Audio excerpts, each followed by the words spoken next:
Okay, so we are moving on to segmentation. So segmentation is the division of body or part of the body into a series of structures. So for example, the segmented backbone is one of the defining characteristics of vertebrates, which are uh, a subphylum from the phylum Chordata. Okay. And then also in invertebrates, you can see segmentation that's very obvious in things like annelids and arthropods. So here you can see this is a type of polychaete, which is it's a type of annelid. You can see the segmentation in that body plan. Then when you look at a backbone, right, of a human, or it could be any vertebrate, there's also segmentation here. So segmentation enables specialization and small changes in gene expression of certain genes like Hox genes. And Hox genes are just a group of uh, related genes that specify for specific regions during the during embryonic development. Okay. And these can result in a number of different shapes, sizes of the body segments. And then natural selection can then favor the variations that are adapted for specific environments. And that leads to diversification. Key, the key aspect of sepalization. So sepalization is having an obvious head end with a lot of sensory organs in the head. Okay? So things like sensory organs like your eyes, your mouth, uh, your nose, your ears, and most animals have the common senses like sight, hearing, taste, smell, and touch. And most animals also have some ability to sense temperature.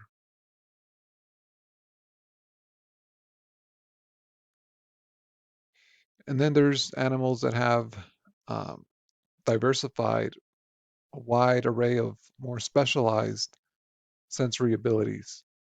So things like sensing the magnetic field. So there's some animals like sea turtles or birds that can detect magnetic fields and use them as a navigation guide. And then there's animals that can detect the electric field, like sharks. They can detect the electrical activity in the muscles of passing prey. And then there's animals that can detect barometric barometric pressure, like some birds. They can avoid storms by sensing the changes in air pressure. Okay. And here's the other types of sensory organs that you can see in animals. So some animals have the sense of, most of them have the sense of sight. Okay. Like you can see this fly here, the sense of hearing, like what bats use to get around using their echolocation. There's the sense of taste. So here you can see a moth that has uh, these elaborate antennae that allow it to detect chemical signals in the air, so things like hormones. Then there's the sense of touch that you can see in animals like like sea anemones. So that's how they are able to detect their prey and then capture it.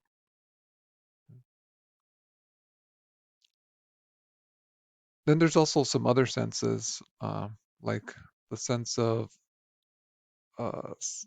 gravity, right?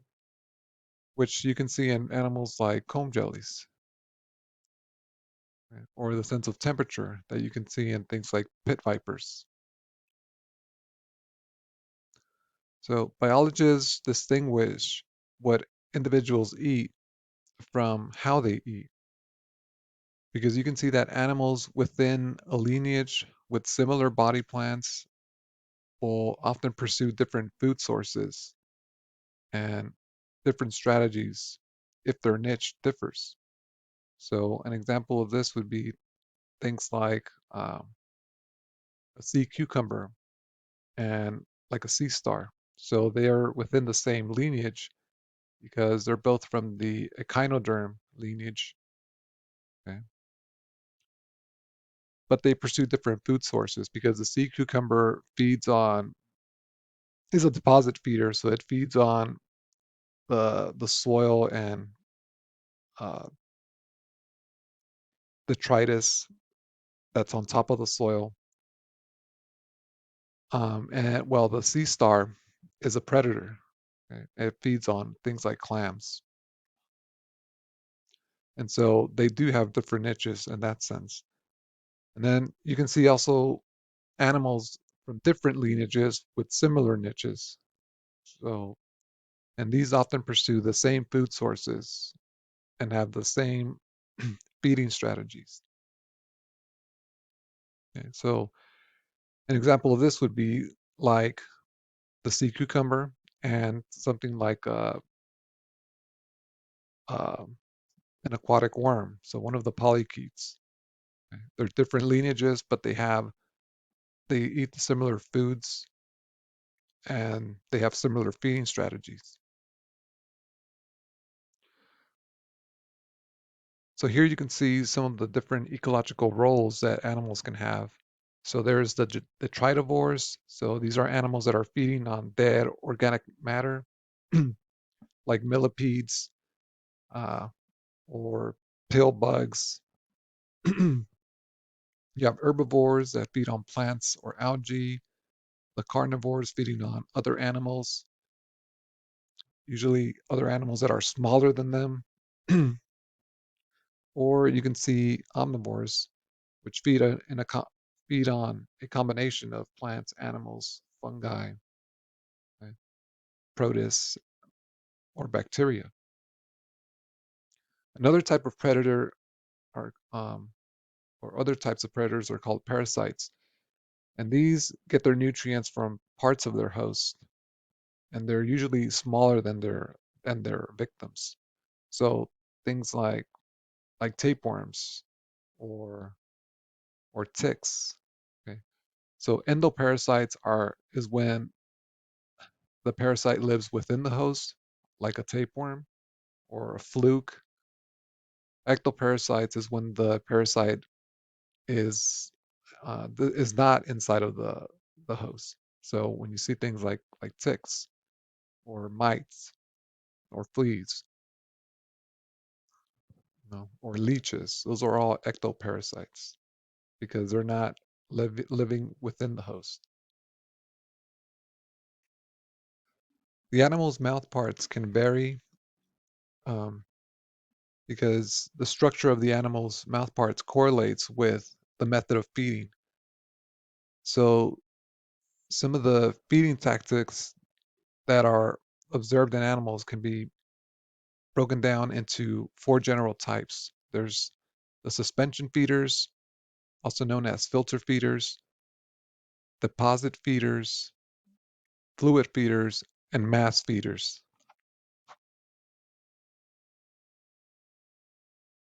Suspension feeders are the ones that capture their food by filtering out particles. So this could be from either the air or water. So it would be things like barnacles, which are a type of crustacean, and these use their legs to capture plankton. Other examples would be uh, like clams that are also filter feeding, or sponges.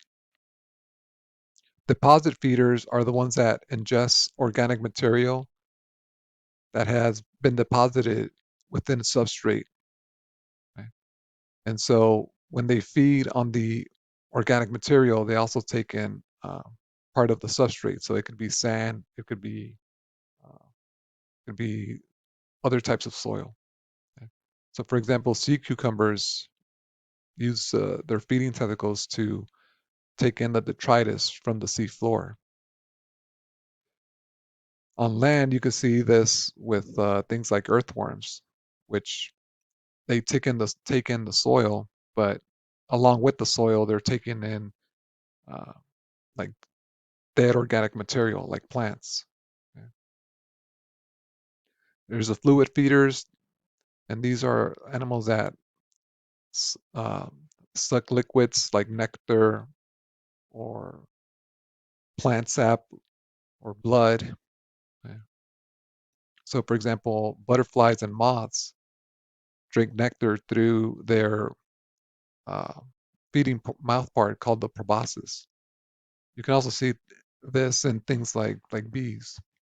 And then there's mass feeders, which take in chunks of food into their mouths.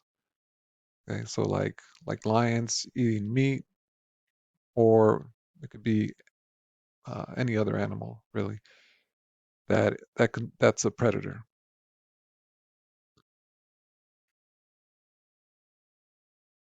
So the main functions of animal locomotion are to find food, find a mate, escaping from predators, or to find new habitats, to disperse into new habitats. So the ways in which animals move are also variable because they can either burrow, they can swim, they can walk, okay? But a lot of these movements are powered by muscle.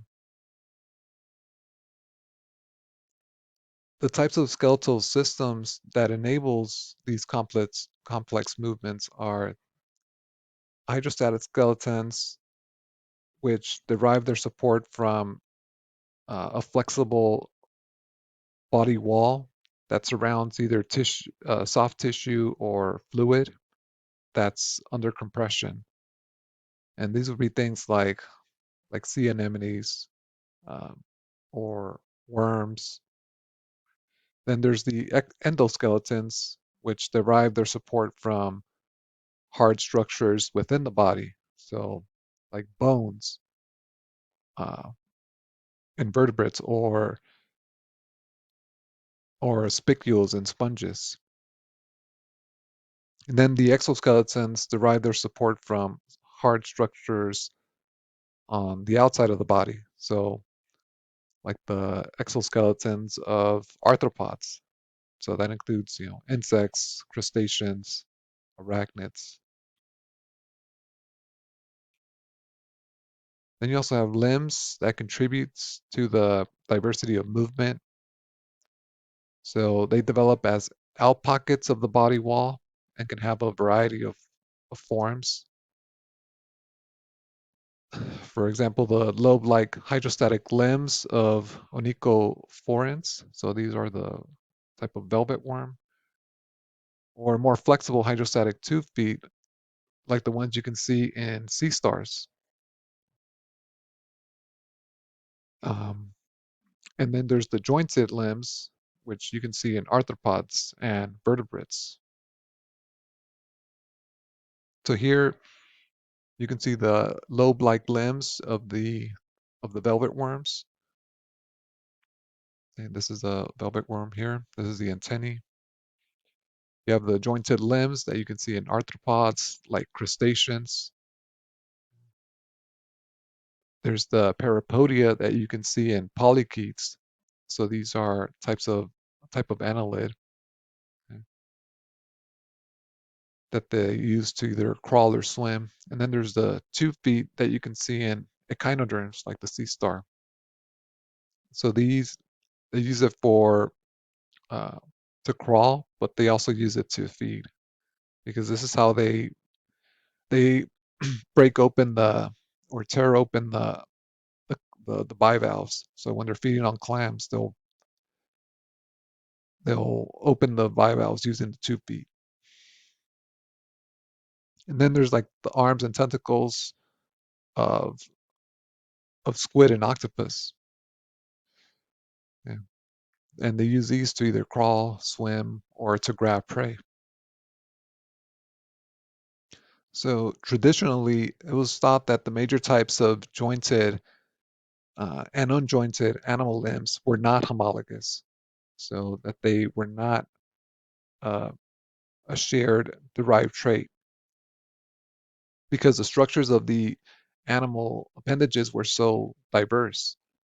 So it was predicted that different genes um, were responsible for each major type of appendage.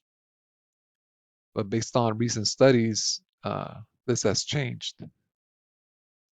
So here, when you look at different types of embryos from different animal lineages, like arthropods, the onychophorans, which were the velvet worms, and annelids, which were the just regular worms or ringed worms, what they did was they added a stain that would highlight those distillus genes that are involved in the limb formation. So when they added that stain to the developing embryos, they did see that they were involved in the limb formation of the different animals.